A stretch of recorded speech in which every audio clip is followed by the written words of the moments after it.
ఈనాడు దినపత్రిక ఈరోజు మళ్ళీ మా పార్టీలో కీలక నేత అయినటువంటి పెద్దిరెడ్డి రామచంద్రారెడ్డి గారి మీద అక్షరాల వాంతి చేసుకున్నది.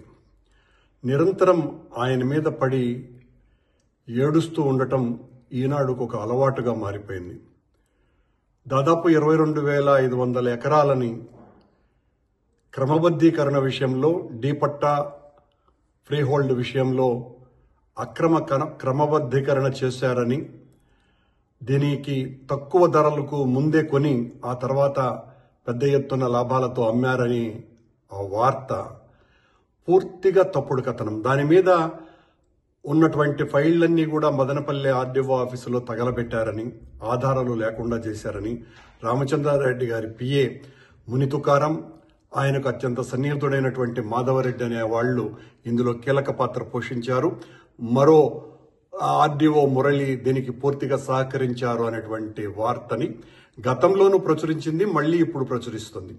అందులోనూ కూడా ఏదో నివేదిక సమర్పించినారు అని చెబుతూనే మళ్ళీ ఇంతవరకు మునితుకారామును అమెరికా నుంచి రప్పించనే లేదు, మదనపల్లిలో ఉన్నటువంటి మాధవరెడ్డిని ఇంతవరకు విచారించనే లేదు అన్నటువంటి వార్త కూడా రాసింది. ఎందుకు విచారించలేదు మీరు? మరి అధికారం మీ దగ్గర ఉంది కదా, అధికారం మీ దగ్గర ఉండి కూడా మీరెందుకు విచారించేటువంటి ధైర్యం మీకు లేకపోయింది?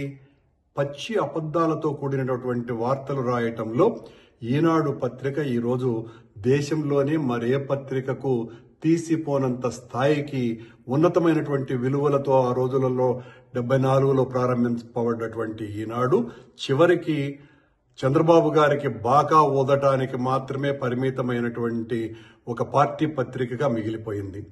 దీనికి సంబంధించి రామచంద్రారెడ్డి గారు ఇంతకు ముందు కూడా చాలా స్పష్టమైనటువంటి వివరణ ఇవ్వటం జరిగింది. మీరు ఏ రకమైనటువంటి విచారణ చేసినా కూడా నేను సిద్ధమని. సాక్షాత్తు 7 నెలల క్రితం డీజీపీనే అక్కడికి పంపించి మదనపల్లెకు విచారణ చేయమని చెప్పిన చంద్రబాబు నాయుడు గారు ఆ తర్వాత విచారణ ఏమైంది అన్నటువంటి విషయాన్ని కూడా బయటపెట్టకుండా ఇప్పుడు ఈనాడు పత్రికకు ఎలా తెలిసిందో అర్థమే కాదు.